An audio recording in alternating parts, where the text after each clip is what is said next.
Wiba. That takes me back to the question directed to you, Julian. Yeah. Why do you think victims of domestic violence stay in an abusive relationship for a long time? Okay. Good. That's a good one. Thank you very much for directing that question to me.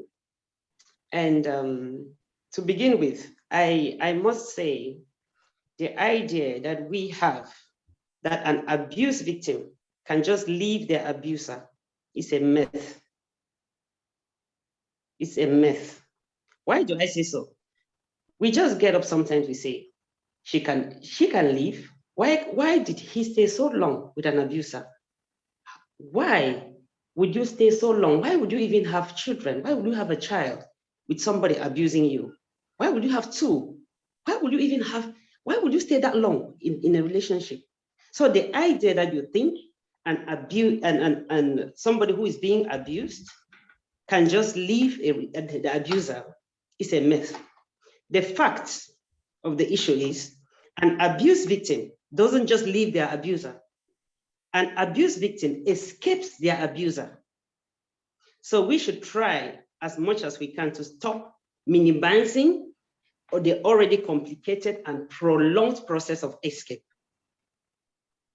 You know, I say we as a community, we should try to stop, to minimize the often complicated, prolonged difficulty process of escape. So escaping is not just as easy or living as easy as we say the person can live. It's quite tough. So getting into the reasons why people stay in abusive relationships or toxic relationships for a long time. One, I have a couple of reasons. I have a couple of ideas. The first one is a distorted thought. So when someone is being controlled and is hurt, is traumatizing already, and that can lead to confusion, doubt, and even self-blame. So you are in a situation that you get so confused with your own self that it's like you're out of reality. But at the same time, it's a whole lot of confusion. So you will see the perpetrator, they will harass and accuse the victim, you know, and this will cause them to have a feeling of guilt and despair. So you keep on hanging there thinking it's your fault. That is one of the reasons. No, then the second one is it damages your self-worth.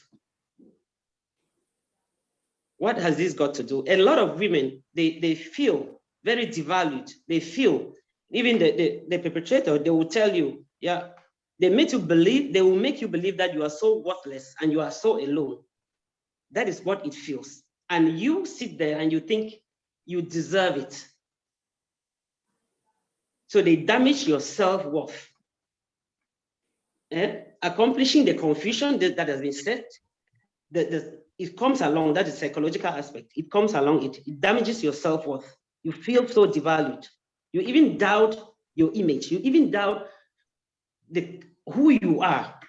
So you will need to, you need a lot to come back on your feet. The third one is fear. So fear, the threat of bodily and emotionally being harmed, because some of the abusers, they will threaten and say, if you leave, they will do this or they will do that to you. And some women or men, but I will stress more on women actually. I know we will discuss about the men. I know that it happens. But I will say some women will stay in this situation because they are afraid that maybe if they leave, the abuser will chase them, will do something to them, will kill them. And then the fact that you want to be a savior, you want to save that relationship, you want to keep it, you will think, oh, they will change. You will keep giving chances. You think, okay, maybe if I do this, it might get better. If I do that, it might get better. Just like Dr. Vero did mention, you can't do, an abuser is an abuser. There's nothing you can do to please them. no matter what you do, it's still a problem. So you will hang in there thinking they are going to change. No one will change. They will never change. An abuser doesn't change. An abuser, once an abuser, is always an abuser. Okay. Another reason is because some women, they're thinking to protect their children. They hang in there because they want the child to have the father and the mother. Okay. But my point on these aspects, I look at it in another aspect. If you keep staying in a toxic relationship, sister already did say they will have to take out the children. There is no parents who want their child to be raised by somebody else or to be termed unable to look after your own child in such a way that social workers will come in to take over from you because you are unable to look after your own child because you are with an abuser. So it's really tough. So for me, that aspect of staying in a relationship or in a toxic relationship because you're protecting the children, it's a question. I don't know what some people might think, but what do you think your girl child is watching? Or what do you think the boy is watching? Because I believe children learn from what they see. In as much as we want to be together, in as much as we want the father and the mother to be in that child's life, I don't know if it's the best solution to keep hanging in there for children to watch what is wrong or for somebody to step in. I don't know. So most women, they hang in there because they want their children to have a father. Even if it's not the best example of a father, they still hang in there. Then another aspect is family expectations and experiences. So most in our background, you don't fail to understand that our families, they expect, or you as an individual, the abused, you don't want to be the first to be divorced. You don't want to let your family down. Even your family, even when you complain, sometimes the family might say, just hang in there. It's like that. It rains everywhere. But you as an individual, as a woman or the abused, you know your story better than any other person. You know what you're going through. Anybody will say anything they want to say, but that is the way our family will respond. It's awkward. You might even risk losing a sister or losing a cousin, losing someone who doesn't even want to interact with you again, simply because you raise the idea of living an abusive relationship. So it makes women fear, and they hang in there. Or even our cultural background, the way we talk about a woman who leaves a relationship. The blame always comes on the woman. The woman should make the family work. If marriages fail, it's blamed on the woman. So when others listen to the way the other one is being leveled, they don't think they will leave. They will hang in there in as long as they will hang in. Okay, then there is a point, there is isolation. Sister already mentioned it. Most often, we know a most common tactic of an abusive partner is manipulation. So they are very good in manipulating. What they do is they will separate the victim from families and friends. So they do everything to make sure you're separated from your family and friends. Dr. Verodi asked about one sign of, I don't know if she meant for the abuser or the abused, sign of domestic violence or domestic abuse. If you are in a relationship and somebody tries to separate you from friends or family, you just identify that there's something. Maybe you start checking them on time. Maybe we're coming to that on the solutions or prevention. You start checking on time and make sure you correct it on time. That is isolation. They will isolate you and you find yourself just like being alone. Your friends, he creates problems between you and your friends. He will create problems between you and your families. And he never backs you up. He never back in any situation. If you find yourself in any dispute, he will be on the other side. that is an abuser. That's what they do, because their target is to make sure you are being isolated. And rest assured, they do succeed a lot. That is why some of the women, they withdraw themselves and they are closed. Sometimes they don't even have the energy. There is no energy at all to even express what you go through. Why? Yeah, because okay. the life. Are they fine? How are you doing? Walters, please, can you mute yourself? Thank you. The lies and the manipulation being exerted on you, on the abused, is so heavy. Talk less of a situation where you may find yourself with a child, and maybe you have a job. So you need to manage that as well. They use isolation. They use isolation, and these are things you need to really identify and check on time. Maybe it might help. Okay. Then we come to financial constraint. So some of the partners, they do stay in the abusive situations because they are financially not okay to stand on their feet. So they will hang in there to take anything the abuser is throwing at them, simply because they have to survive. Maybe they have to survive for themselves, they have to survive their kids. And it makes it longer, it makes it difficult for them to live. And when it comes to the general comments of our society, it is really, really, really tough on, say, a woman, because when you look generally, a woman who lives a relationship, or a man who lives a relationship in our society, a man is easily accepted more than a woman. Yeah. A man is easily accepted more than a woman. And how do we balance this up? So I will still end up by saying, never just say a woman should just leave a relationship, like I started. I say an abused victim can just leave their abuser. That is a myth. Forget about that. It doesn't work like that. An abused victim doesn't leave their abusers. An abused victim escapes from their abuser. And I plead that we as a society, we should try to stop and minimize the often complicated, prolonged, and difficult process of escape. Thank you so much. I will end there. Very much, Yaki. Thank you so much. Yeah. I want to read a comment here from Bell Sonki. It says, some of the abusers are so nice to others that you will be taken for a mad person when you ever tell someone you are going through an abuse. So they treat others so nicely. They put up a very charming behavior when they are outside. That when you complain, nobody will listen. I'm gonna give. Let's hear from Walters, please.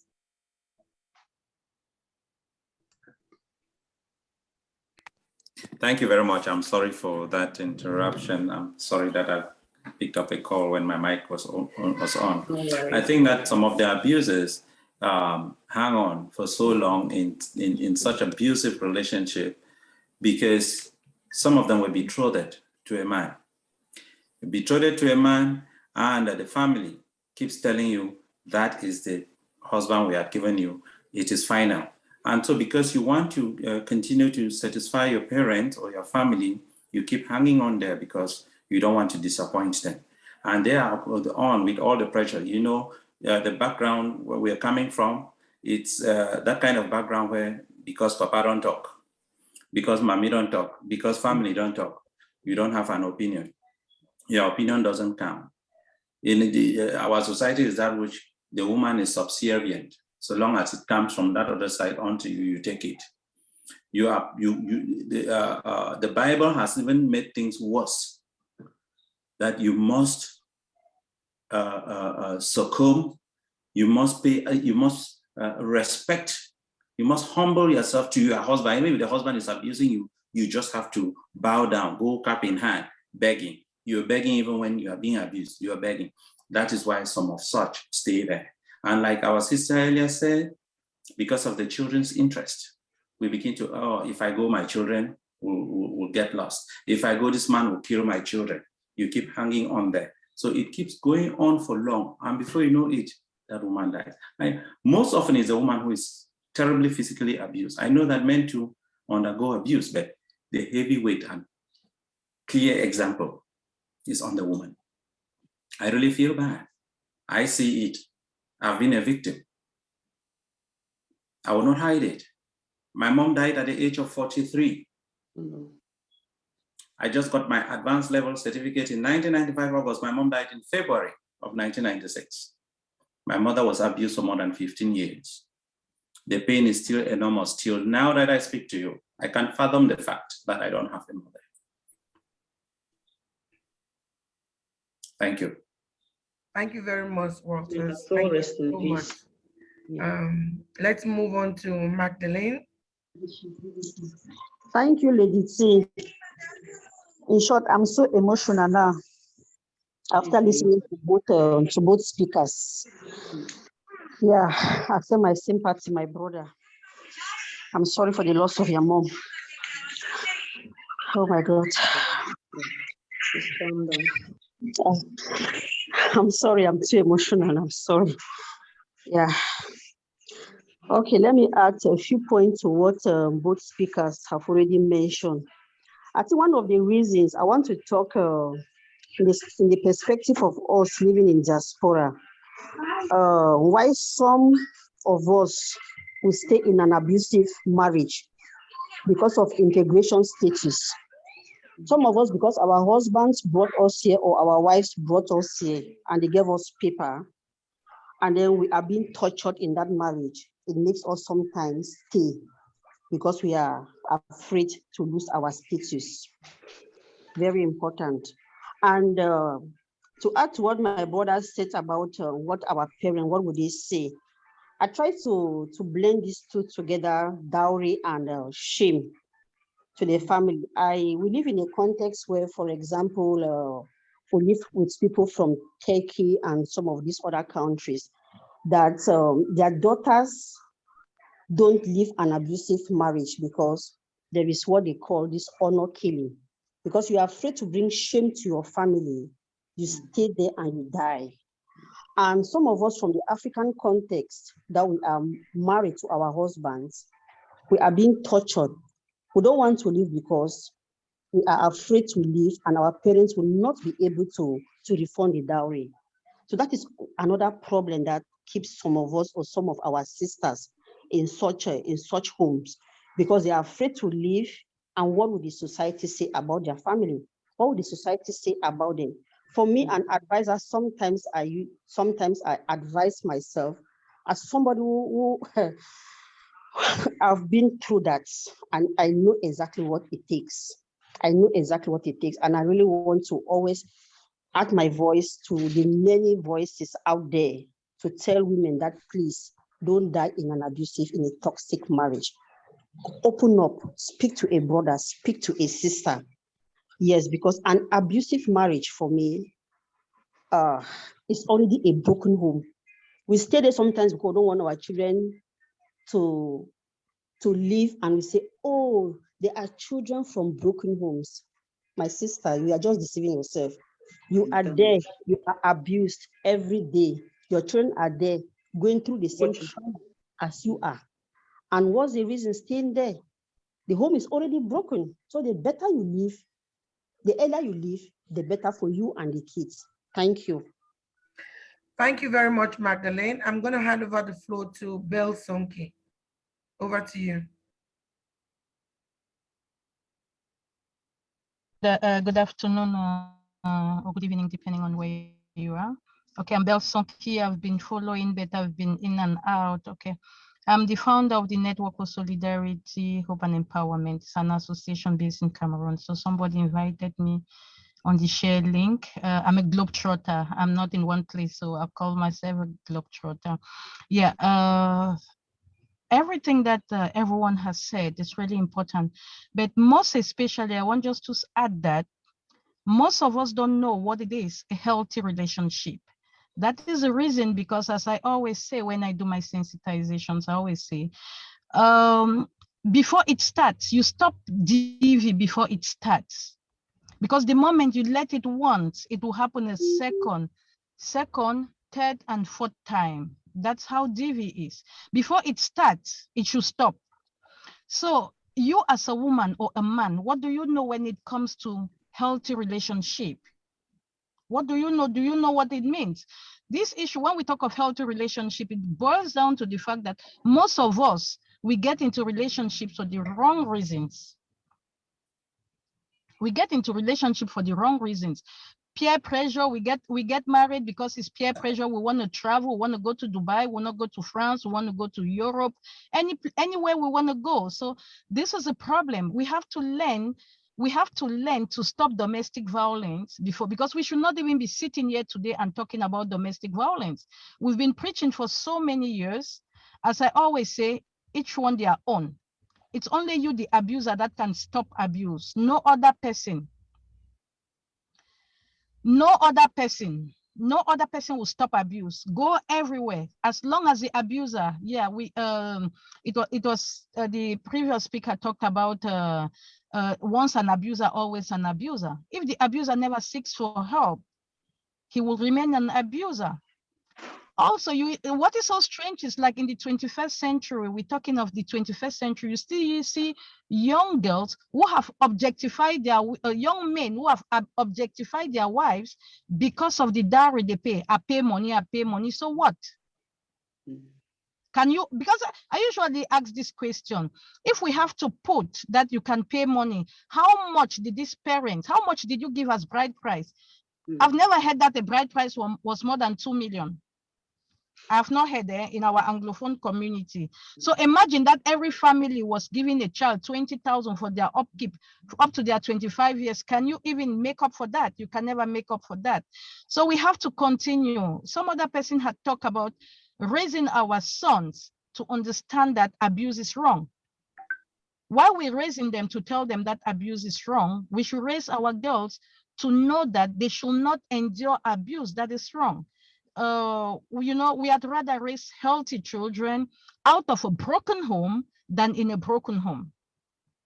Our brother just talked about his own experience, and I'm not sure he wants, because people say when you are from an abusive home, you tend to. I've seen a lot of men whose parents are still in out to even imagine that they're abusive. Yeah. Because they never saw that. They never saw that. Their moms never complained that they were abused. Their dads never abused their mom in any form, be it psychological, verbally, or physically. So where is this coming from?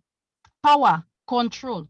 You objectify somebody and think that that person belongs to you. No, it's difficult to live. I've written a couple of articles on why people stay in abusive relationship. But to end it up, it's only you, the abuser, the abused, who can stop it. No other person. The social worker will come and take your kids. As long as you don't take that action, it will never stop. So thank you so much.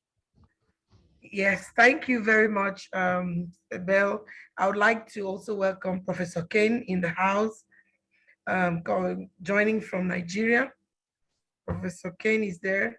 I'm hoping that you will join us to give some advices and recommendation on what we are on domestic violence. Welcome, sir. So thank you, ma'am. Good to be here. And before we hear from you, we'll move on to Mildred, please.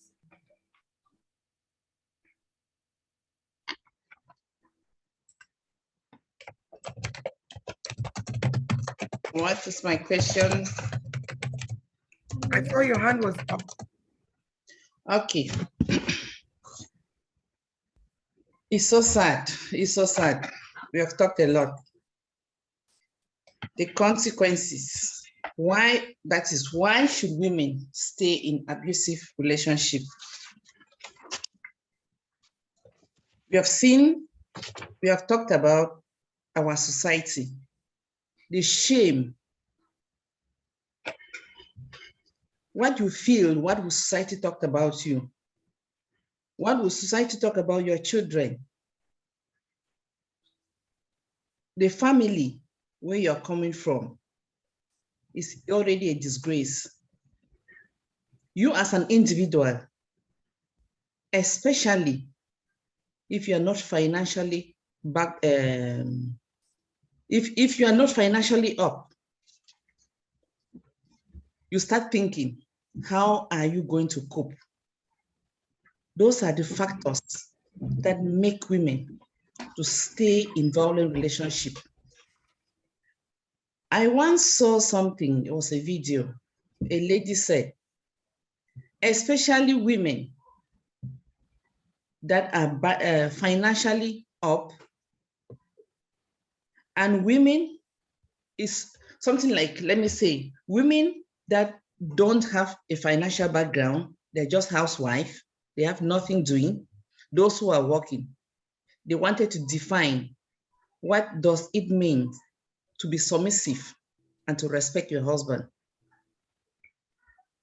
Those that don't have something doing, they say those that they work, they are not submissive to their husbands because they are submissive. And a case was given. If today I want to travel back to Cameroon, I have my money, I ask my husband, please, I want to, for this long vacation, I want to go home. He said no, one or two reasons. If I don't go, I'm submissive. If I don't go, I'm respectful, right? In the case where I had no money and I tell him I want to go and he say no, and I go, it means what? I'm submissive. I have the means, I can do anything, but he tells me no, and I listen to him. I don't have the means. He tells me, and I do. Don't. And I move. It means what? Those are the problems. Women have a lot of problems. Like I'll be talking about solutions. I'm sure one of the first thing is a woman should be financially strong in such a situation where in abusive relationship, no matter the consequences, if you want to leave, you know you are going to take care of your children, no matter the society, because it is you who face the problem. It is not the society. It is not our culture. Because if we are here talking about this, it is not today. This Osinachi problem has really sparked, and women are coming out. Many more videos are coming out, YouTube and meetings to sensitize women, meaning that we are already aware and coming out to talk. It means we're already solving something. It's already a solution to talk because it was a taboo. You have to stay in there. You don't have to say anything. An abusive relationship doesn't even start in a day. You see people who have lived for 40 years, they have lived with it. It may wonder you, how can a couple stay for 40 years or 50 years and they divorce? For 40 years and they're going out to, that is somebody is saying, I want to leave, and they go to divorce, go for divorce. So abusive relationship doesn't start a day. Immediately when it starts, it's good to hammer on it. If it doesn't go, I prefer you the man you leave, you the woman you leave when it's still early than to die in it. That is my take. Thank you very much, Mildred. Thank you. I would want, let's hand over the floor to Dr. Victoria Faison. And I have another question for the men. And after that, I have a question for the men. Edith, I would like to say something after Dr. Faison. I'm not able to raise my hand. I'm not sure why. Okay. Yeah, thank you very much, Lady T. I actually raised my hand when Sister Magdalene brought up she brought up a point and said most of us in the diaspora tend to hang on in abusive relationship because of our papers and integration and all sorts of issues, which is actually true. But the thing is, it actually touched me a bit because I kind of presented a seminar on this issue here in Germany too, because one thing is that a lot of people do not know their rights and they do not know that they can make things out. Yet, while it is true that in most countries, in the European Union in particular that I know of, you must stay with a man or with a woman who is a citizen of that country or somebody who has a resident permit. You must be married to either somebody who has a resident permit or a citizen in order to have your papers. It is as well true that even if you do not have a papers and you are married to that person and you're a victim of domestic violence, you are entitled to leave that man or woman's house and still get papers because you're a victim of domestic violence.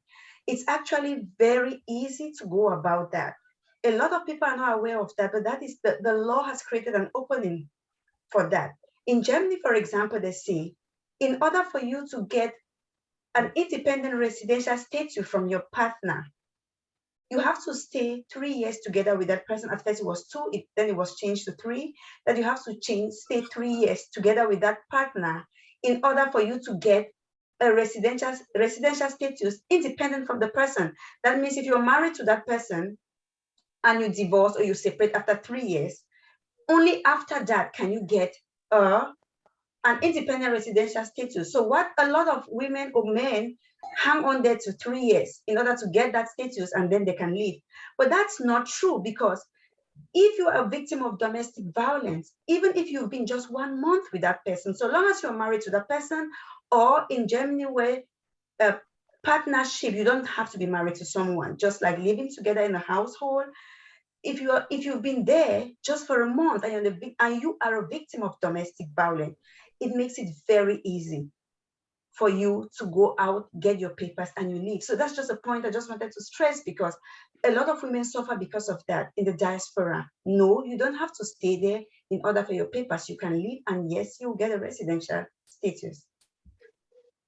And because of domestic violence too. Yeah. Thank you, Dr. Victoria. I thank you for that information. Vero, you want to say something? And after that, I will ask a question to Professor Ken. So I will, Vero, over to you. Yeah, thank you, Lady T. Bella mentioned something that I think it's it's a very good question, actually. Like, do we even know what a healthy relationship is? Yeah, and it has a lot of depth, and I don't have any expertise in it, but I just wanted to commend Belle for, you know, taking the time to really come in and ask that kind of question, and for all of us to reflect on it. Like, do you even know what a healthy relationship is? Yeah. And so when we go back home, we can start looking into it and thinking about your own situation, reading about it, informing yourself about it, and hopefully that is going to help you define, or at least identify, the kind of relationship you are in, if it's abusive or not. So thank you, Bella, for that. Yeah, That's just what I wanted to chime. Thank you, Dr. Vero. I will direct my question to Professor Ken. So we've been talking about domestic violence. We've looked at the the definition, the different types, the causes, the consequences, and the effects on family. And now we were asking, why do victims stay in a domestic violent and in an abusive relationship for so long? And how does our society treat victims of domestic violence? So what can you say? What advice and what is your take on this? Okay. Let me first start by greeting everyone who is here, and also to accuse Tekla for bringing me in here. Because I think I got your invitation just 5 minutes to here. And I noticed that there's probably a gender imbalance here because there are more women here than men, something like that. Because we are the abused. I'm kidding. Domestic violence is not gender-based. Already, I'm very uncomfortable sitting in front of very uncomfortable sitting in front of very seasoned women, to answer such a question. But on a very serious note, I think I'm coming in late, so you guys would have discussed a lot. But this is a very interesting topic, and it's a very serious societal problem. And I want to congratulate you for coming together to be able to brainstorm. And this is a very critical component of sociology, especially sociology and anthropology, picking out societal ills and discussing them to this kind of magnitude. And I urge you to continue and make even the group, even a larger group, and bring in more men, because I think otherwise we're going to be preaching to ourselves. I mean, you're going to be preaching to yourselves. We need men. We have men in here. I must say, okay. Maybe many of the men were invited and they didn't want to come. Okay. Oh, there are men here. Good day, sir. Good to see you, sir. Okay, great. Yeah. There are many men here. Maybe. Oh, really? Okay. Okay. Thank you. Thank you for that. I would like to say that the issue of domestic violence is a major public health problem. I'd like to say that I've been opportune to be part-time teaching women and gender studies in University of Buea. And I noticed that this is a very serious, when I say public health problem, not just a social problem, but public health, because of the mental health issues that this elicit on that. And very much women are so vulnerable to it.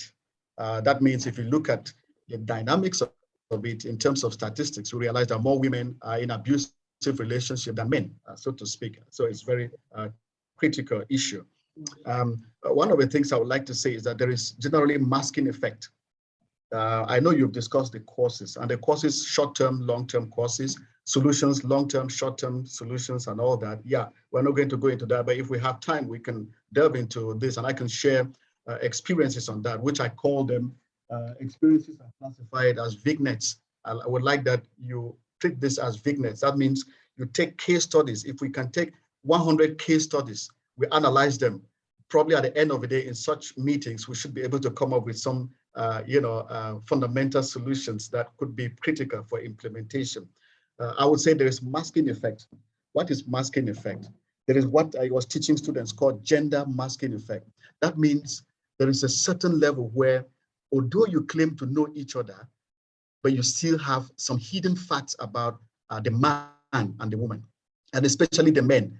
There's masking effect on the men. A lot of things are hidden that you begin to realize, the woman begin to realize these things when they are under one roof. So during courting, you don't really seem to see some of these issues that men hide, and we call that phenomenon gender masking effect. So if we can debunk that gender masking effect within period of courtship, or when everything seems jolly, then we'll begin to understand that this mask would be, some of the causes, the inherent causes of this gender abuse, or, women abuse later on in their marital life. So that issue of gender effect. And then the issue I would like to discuss as a cause is also, I know you've talked about finances and all that, but I would really crave your indulgence to discuss is within the Afrocentric point of view. We are all Africans. I would like for us to understand that even though you are in diaspora, but we are all Africans. If you look at our traditions in Africa, and I call them Afrocentric traditions in Africa, they really respect values, they respect norms. And at the same time, they respect women, although there's that patriarchal tendency, but the respect for women is there. So I always still say this, and Tekla, that when we talked about the Berlin, is it when they had the women's conference, was it in China some time ago, many years ago? What was that conference about? Beijing conference. Sorry, Beijing. When they were talking about the Beijing conference and women went there, yes, it was a good idea, but African women had no agenda there in solving this problem because they forgot that they had a culture. We have a certain culture in Africa, and that culture, for most of our tribes, is very peaceful and also respects women. So we need to discuss this and go back. And that brings me to solutions. How do we, profile these solutions? We need to also look at our culture. There are solutions within our culture. I like the fact one of the colleagues said here that even though you go to social insurance and all that, the solution lies between the couples coming together. A lot of men, when they are in that their terrible state, they wouldn't really give a good listening ear to the woman. I don't know if you have encountered this. There's this kind of bravado. The bravado is there, especially when they are really into that peak of abuse. They won't want to listen. How would you bring in dialogue? Where do you bring in that dialogue? I still want to bring in the role of the in-laws, the parents, the two parents, the two in-laws, the two families together. That is African. I rest my case. I could say other things based on our experiences, but I rest my case there. But I'd like for us to bring the attention that when we're discussing, let's look at Afrocentric cultures. Thank you. I'll leave it there. Thank you, Prof. I know that we are in the course, you will still come up with, help us to come up with recommendations and solutions to how we can handle these. What is that? Was a hand up on this?